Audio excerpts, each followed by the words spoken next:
নমস্কার ভিউয়ার্স, বীজগুলোর পক্ষ থেকে আপনাদের স্বাগত। ভিউয়ার্স, আজকে আমার হেডলাইন দিয়েছি ধর্ষক ধর্ষকী। তার কারণ ধর্ষকের কোনো পরিবর্তনও নেই, আর ধর্ষকদের কোনো সংশোধনও নেই।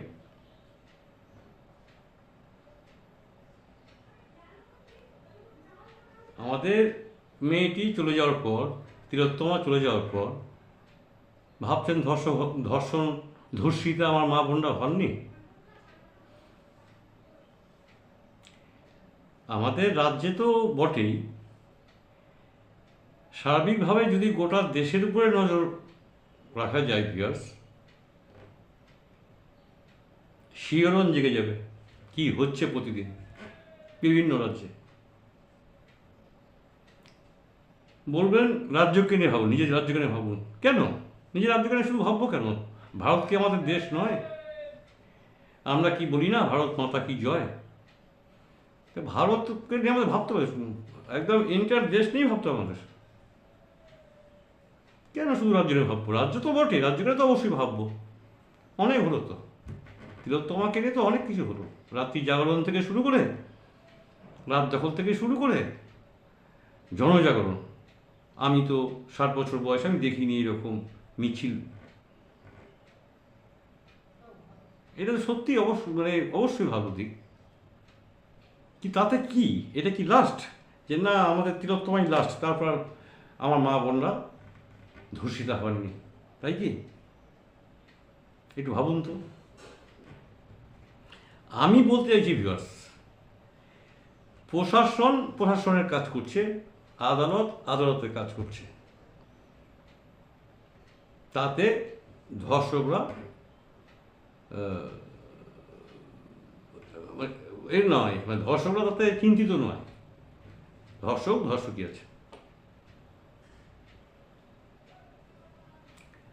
আমরা দিল্লি নির্ভয়া কাণ্ড ভিউয়ার্স, আপনাদের নিশ্চয়ই মনে রয়েছে, আমরা কিন্তু বিচার পেয়েছিলাম, ওই মামুনি কিন্তু বিচার পেয়েছে। তাহলে কি হয়েছে? দিল্লিতে কি আর মা বোনরা ধর্ষিত হচ্ছেন না? হচ্ছেন, ওনারা হচ্ছেন। অর্থাৎ এদের ভয় ডর কিছু নেই ভিউয়ার্স। আমি যেটা বলতে চাইছি, এরা কাউকে পরোয়া করে না। এই ধর্ষক যারা না, তারা কাউকে পরোয়া করে না। মাঝখান থেকে আমাদের মতো ফ্যামিলির মেয়েদেরকে এভাবে তুলে দিতে হচ্ছে, নৃশংসভাবে তাকে খুন করে দেওয়া হচ্ছে ভিউয়ার্স। আমি চাইছি ভিউয়ার্স একটা নতুন সমাজ তৈরি করতে। আমি মূলত এই জন্যই ইউটিউবে এসেছি। আপনারা আমার আগের ভিডিওগুলো দেখবেন। আমার কিন্তু আসল উদ্দেশ্য নতুন সমাজ গঠন করা এবং পরিবেশ দূষণ মুক্ত করা। আমার কিন্তু টার্গেট এই দুটো। আমি আর কারো কাছে কিচ্ছু চাই না, চাইছিও না। আমার কিছু চাওয়ারও নেই, কিছু পাওয়ারও নাই। আমি চাই না যে ইউটিউব আমাকে পয়সা দিক, সেটাও আমি চাই না। চাই না যে আপনারা সবাই লাইক করে আমাকে একদম বিশাল করবেন, তাও চাই না। আমি শুধু চাইছি সমাজ গঠন করতে। একটা ঘটনা শুনবেন ভিউয়ার্স, ছোট্ট একটা ঘটনা বলি। গত 24শে আগস্ট, আমি তো আনন্দবাজার পত্রিকা নেই, আপনাদের সঙ্গে বহুবার কথা বলেছি। 24 আগস্ট শনিবার ছিল, একটা এক্সট্রা পৃষ্ঠা দেয় আনন্দবাজার, লাল হরফে একটা লেখা একটা পৃষ্ঠা দেয়, পয়সা নেয় না, ফি দেয়। অনেক ভালো প্রতিবেদন থাকে, বিভিন্ন জনে বিভিন্ন রকম লোকের প্রতিবেদন সেখানে পেয়ে যাবেন, দামি দামি প্রতিবেদন। আমি আর কি প্রতিবেদন বানাই, যাই হোক। তো সেখানে দেখলাম ভিউয়ার্স, পড়তে পড়তে নবনীতা দত্ত সম্ভবত কোনো ম্যাডাম একটা প্রতিবেদন লিখেছেন যে নারী নিরাপত্তার জন্য চাই সুস্থ সমাজ। ঠিক আছে ম্যাডাম, ওকে, আমি আপনার সঙ্গে 100% সহমত পোষণ করছি। উনি লিখতে গিয়ে একজন মনস্তাত্ত্বিক ডক্টর অনিরুদ্ধ চৌধুরী, তার সঙ্গে উনি মিট করেছেন, প্রশ্ন রেখেছেন, অনিরুদ্ধ চৌধুরী উত্তর দিয়েছেন।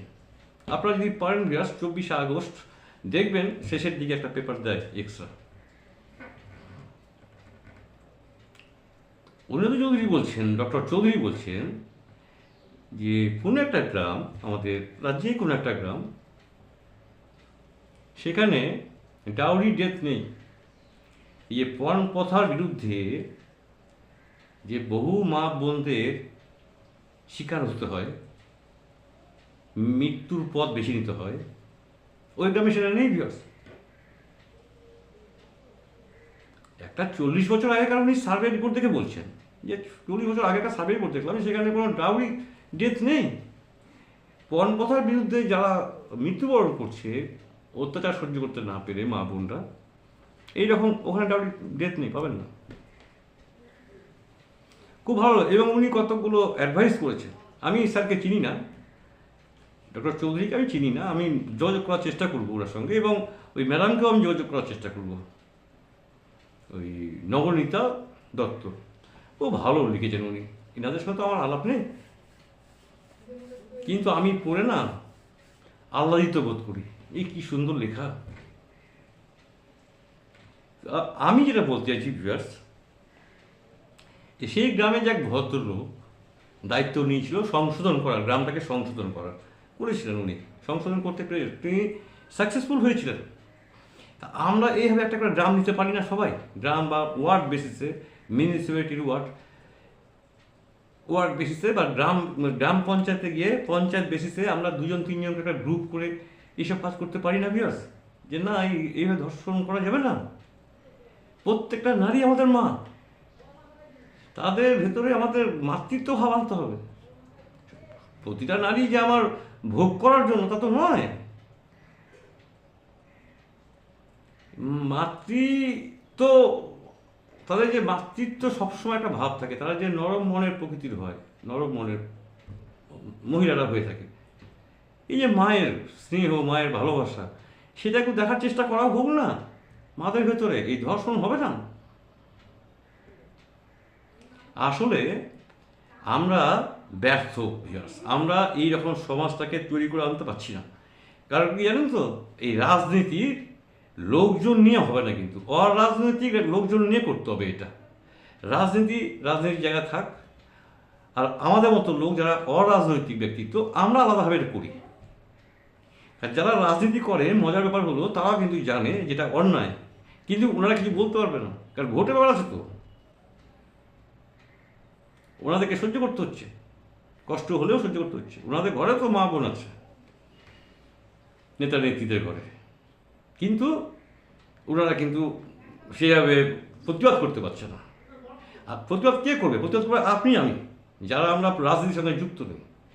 প্রতিবাদ বলতে কি, তাদের বাড়ি বাড়িকে বোঝাতে হবে কি হচ্ছে এসব। আমাদের পেছনটা একটু তাকান তো ভিউয়ার্স, পরবর্তী প্রজন্মগুলোকে, 1, 2, 3টে পরবর্তী প্রজন্মকে দেখুন তো কী অবস্থা তারা রয়েছে। ভিউয়ার্স, আপনাদের কাছে আমার বিশেষ অনুরোধ রইল, আপনারা যদি সমাজ গঠনে মন দিতে চান, আপনারা শুধু আমার কমেন্ট বক্সে গিয়ে শুধু আপনার নাম এবং ফোন নাম্বারটা লিখে দেবেন, আমি আপনার সাথে যোগাযোগ করে নেব ভিউয়ার্স। আমি মাথা দেব, আপনারা আসুন না সবাই মিলে একটা সুস্থ সমাজ তৈরি করি। ওই নবনীতা ম্যাম যা লিখেছেন না, শিহরণ জেগে যাবে, আপনারা পড়বেন পেপারটা। ওই নবনীতা দত্ত উনি যে লিখেছেন, যেখানে ডক্টর অনিরুদ্ধ চৌধুরী একটু বক্তব্য রেখেছে, ওই প্রতিটা পড়বেন, প্রত্যেকে পড়বেন। 24শে আগস্ট শনিবার আনন্দবাজারের একটা এক্সট্রা পেপার থাকে পত্রিকা, আনন্দবাজার পত্রিকা বলে, লাল হরফের লেখা, পড়বেন, শিহরণ জেগে যাবে ভিউয়ার্স। আমাদের এই সমস্তগুলো আনতে হবে। এই যে পিতৃতান্ত্রিক পরিবার, মাতৃতান্ত্রিক পরিবার, এই যে পিতৃকেন্দ্রিক হবে কেন, উনি খুব সুন্দর বুঝেছেন। সব কিছুই বাবা, মারা কিছু নয়। এই জিনিসগুলো এত সুন্দর উনি বুঝিয়েছে, আপনারা পড়বেন, পড়ে যদি মনে করেন যে না একটু মাথা দেওয়ার দরকার রয়েছে, আর কি আমাদের তো যাওয়ার সময় এসে গেছে, একটু চেষ্টা করে দেখি না পরবর্তী প্রজন্মকে বাঁচানো যায় কি না। তাহলে আপনারা কমেন্ট বক্সে গিয়ে আপনার নাম এবং ফোন নাম্বার লিখবেন প্লিজ। আমার লাইভ দরকার নেই ভিউয়ার্স, আমার প্রতিদিনের ভিউ কম হয়, লাইক কম হয়, আমি তার জন্য ভাবিত নই। কারণ আমি পয়সা ইনকাম করতে এখানে আসিনি, আমি এসেছি একটা মহৎ উদ্দেশ্য নিয়ে। সেটা তো আপনাদের সহযোগিতা ছাড়া সম্ভব নয়, যার জন্য এই প্ল্যাটফর্মটাকে আমি বেছে নিয়েছিলাম যে সবাই মিলে যদি কিছু করা যায়। আমার এরকম উদ্দেশ্য নয় যে আমি ইউটিউব থেকে পয়সা পাবো, হ্যান করবো ত্যান করবো, না না না, বিকজ এটা আমার আশা নয়। পরিবেশ দূষণমুক্ত করতে হবে আর নতুন সমাজ করতে হবে, এই আপনাদের কাছে আমি আবেদন রাখলাম। সবাই ভালো থাকবেন। আজকের মতো আসছি ভিউয়ার্স, আগামীকাল নতুন টপিকস নিয়ে দেখা হবে। শুভেচ্ছা রইল।